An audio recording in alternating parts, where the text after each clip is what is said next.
आज हम स्टार्ट करने वाले हैं हमारे स्टैंडर्ड डिविएशन के फॉर्मूला और कैलकुलेशन के साथ। अब जैसे आपने मीन और मीडियन में देखा था, उसमें इंडिविजुअल, डिस्क्रीट और कंटिन्यूअस डेटा के लिए सभी के लिए अलग-अलग फॉर्मूले थे। वैसे ही हमारे पास स्टैंडर्ड डिविएशन में भी सेम चीज़ है, लेकिन ये फॉर्मूला काफ़ी सिमिलर है एक दूसरे से। लेट्स स्टार्ट और आपको समझ आएगा कि मेरा मतलब क्या है इससे। इंडिविजुअल या रॉ डेटा के लिए हमारे पास स्टैंडर्ड डिविएशन या जिसे सिग्मा से भी रिप्रेजेंट किया जाता है, वो आता है हमारे पास the square root, the whole root, in fact the whole root of summation of x minus x bar the whole square divide by N.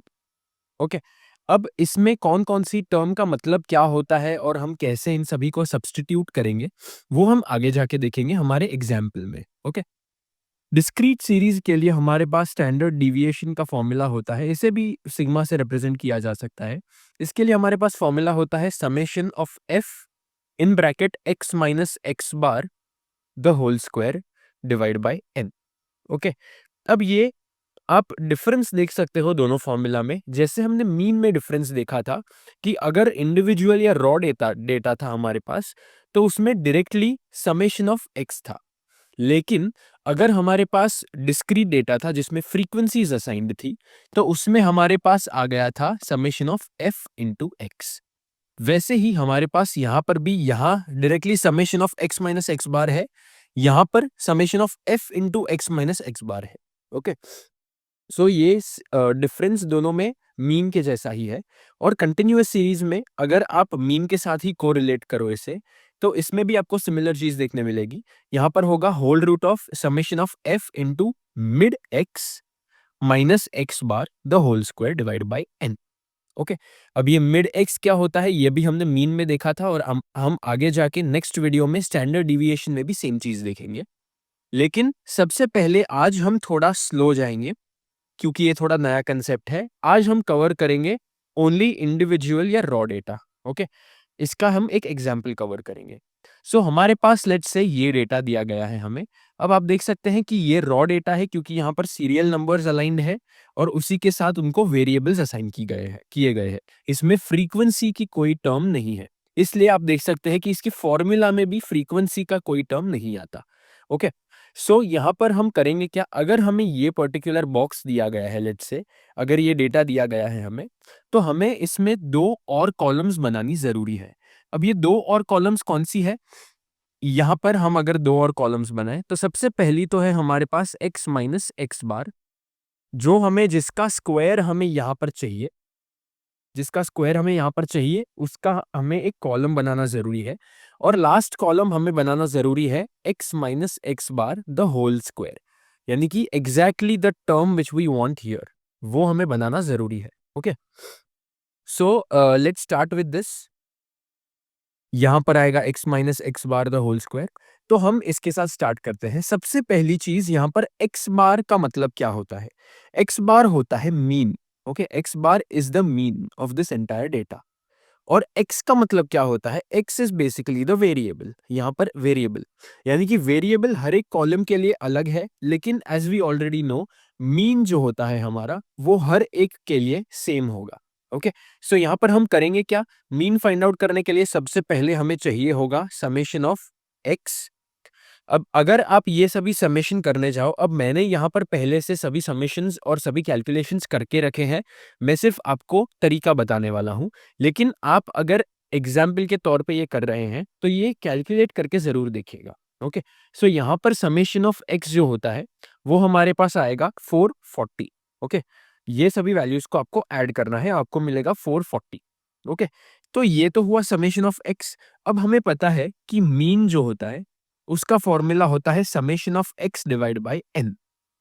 Summation of x यहां पर हमारे पास है 440, और n जो है वो है नंबर ऑफ ऑब्जर्वेशंस, यानी कि यहां पर हमारे पास है 10, जो कि हो जाएगा 44। हमारा मीन वैल्यू जो है यानी कि x बार जो है वो है 44।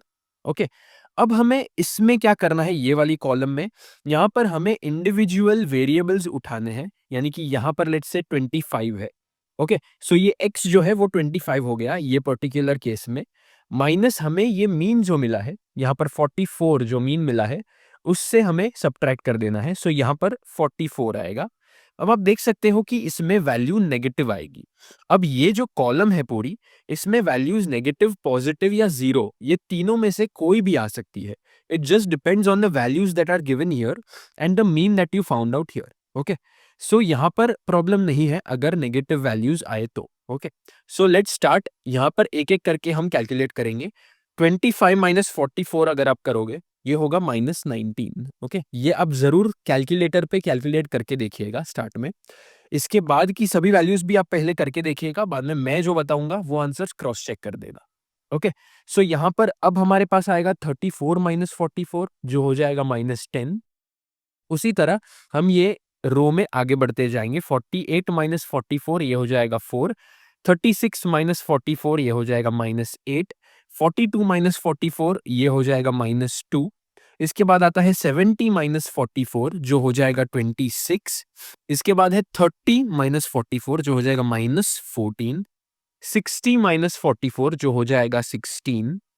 इसके बाद है 45 माइनस 44 जो होगा 1 और 50 माइनस 44 जो हो जाएगा 6। ओके, सो ये सभी आपको वैल्यूज मिल गई x माइनस एक्स बार की।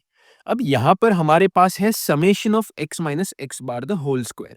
तो ये पूरी कॉलम में आपको एंड में समेशन करने की जरूरत नहीं है। ओके, ये समेशन की जरूरत नहीं है। यहाँ पर हमने समेशन क्यों किया? क्योंकि हमें मीन की वैल्यू चाहिए थी और मीन की वैल्यू के लिए समेशन ऑफ x करना जरूरी है। तो हमने समेशन ऑफ x किया और उससे मीन की वैल्यू निकाली। लेकिन यहाँ पर समेशन जरूरी नहीं है, तो we can skip that. Okay, अब हम क्या करेंगे? अब हम एक एक करके इनका स्क्वायर निकालेंगे। ओके, अब आपको ऑलरेडी पता है कि किसी भी नंबर का स्क्वायर नेगेटिव में कभी नहीं आ सकता, क्योंकि अगर नेगेटिव नंबर का भी स्क्वायर है तो यहाँ पर -19 इंटू -19 हो जाएगा, जिससे कि आपको वैल्यू पॉजिटिव में ही आएगी। ओके, सो आप एक एक करके इन सभी नंबर्स का स्क्वायर कर सकते हो। आप ये माइनस साइन जो है वो कंप्लीटली इग्नोर कर सकते हो। तो यहाँ पर अगर हमने 19 का स्क्वायर किया, वो हो जाएगा 361। ये x minus x bar the whole square का फॉर्मूला है। ये x माइनस एक्स बार था, यानी कि ये वैल्यू जो आई उसका स्क्वायर करना है आपको सभी जगह पे। तो अगर आप -10 यानी कि 10 का स्क्वायर करो तो 100 आएगा। एज यू कैन सी यहाँ पर हमने माइनस कंसिडर ही नहीं किया, क्योंकि वो एंड में कैंसिल होके प्लस ही बन जाएगा। यहाँ पर आएगा 16, यहाँ पर आएगा 64। अब ये छोटे छोटे नंबर्स के स्क्वायर्स आपको ऑलरेडी याद होंगे, so you can just directly right it down. 2 into 2 हो जाएगा 4। 26 का स्क्वायर 676। इसके बाद है 14 का स्क्वायर जो है 196। 16 का स्क्वायर जो है 256। 1 का स्क्वायर 1। 6 का स्क्वायर 36। तो ये सभी आपको x minus x bar the whole square की वैल्यूज आई। अब यहाँ पर फॉर्मूला में x minus x bar the whole square का समेशन आपको चाहिए, इसलिए आपको यहाँ पर समेशन निकालना जरूरी है। ओके, सो यहाँ पर हम पूरा समेशन निकालेंगे, summation of x minus x bar the whole square. अगर हम इन सभी वैल्यूज को सम कर दे तो इससे हमें आंसर आएगा 1710। ओके, ये आप अगेन वापस ये कैलकुलेट करके जरूर देखिएगा, लेकिन ये मैंने पहले से कर रखा है सो दैट ये वीडियो बहुत लंबा ना हो जाए और बहुत बोरिंग ना हो जाए। तो ये आपने समेशन किया। अब आप डायरेक्टली ये फॉर्मूला अप्लाई कर सकते हैं जो है स्टैंडर्ड डिविएशन का। Standard deviation is equal to the whole root of x minus summation of x minus x bar the whole square upon n। इसका आपको वैल्यू आ जाएगा 1710 यहाँ पर। एज यू कैन सी यहाँ पर हमने summation of x minus x bar the whole square directly निकाल लिया और n का वैल्यू सेम ही रहेगा जो था 10। ओके, सो सबसे पहले आप इसको डिवाइड करोगे। इन दोनों को डिवाइड करने पे आपको जो आंसर आएगा वो हमें आएगा 171 का स्क्वायर रूट। अब ये 171 का स्क्वायर रूट जो होता है वो आप कैलकुलेटर पे ही करके देखिएगा, ये हो जाएगा 13.08। ओके, यहाँ पर ये कैंसिल हो गया इसलिए 171 आया। तो ये 13.08 जो है वो है स्टैंडर्ड डिविएशन। ये SD से हम रिप्रेजेंट कर सकते हैं या सिग्मा से भी रिप्रेजेंट कर सकते हैं। अब एक इंपॉर्टेंट पॉइंट आता है जो यहाँ पर फॉर्मूला में जो मेंशन करना जरूरी है। वेरिएंस जो होता है हमारे पास, वेरिएंस करके एक टर्म होता है। ये अभी आपको इन डिटेल जानने की जरूरत नहीं है, आपको सिर्फ बेसिक जानना है कि वेरिएंस होता है स्टैंडर्ड डिविएशन का स्क्वायर। ओके, यानी कि सिग्मा स्क्वायर। ये दोनों सेम ही होता है। वेरिएंस का बेसिक मतलब है अगर आप ये पूरे वैल्यू को स्क्वायर कर दो तो आपको मिल जाएगा वेरिएंस।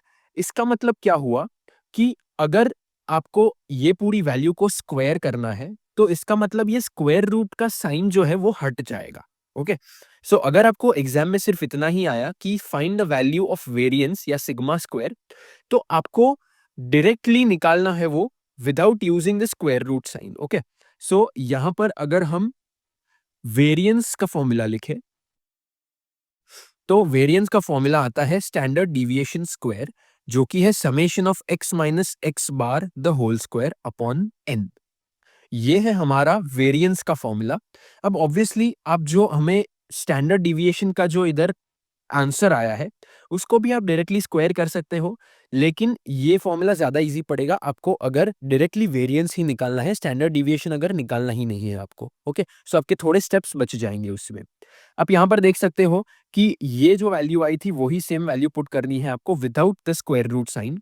तो यहाँ पर 17 डिवाइड बाई 10 आ जाएगा, नो स्क्वायर रूट, जिससे आपको आंसर आएगा 171। तो 171 बेसिकली हमारे पास आया फाइनल आंसर वेरिएंस का, और 13.08 जो उसका स्क्वायर रूट है वो आया हमारा आंसर स्टैंडर्ड डिविएशन का। ये था सबसे पहला टेक्निक या सबसे पहला क्लास जो है इंडिविजुअल या रॉ डेटा के लिए स्टैंडर्ड डिविएशन। इसके नेक्स्ट वीडियो में हम कवर करेंगे ये दोनों, क्योंकि काफी सिमिलर फॉर्मूला है दोनों के। Thank you for watching.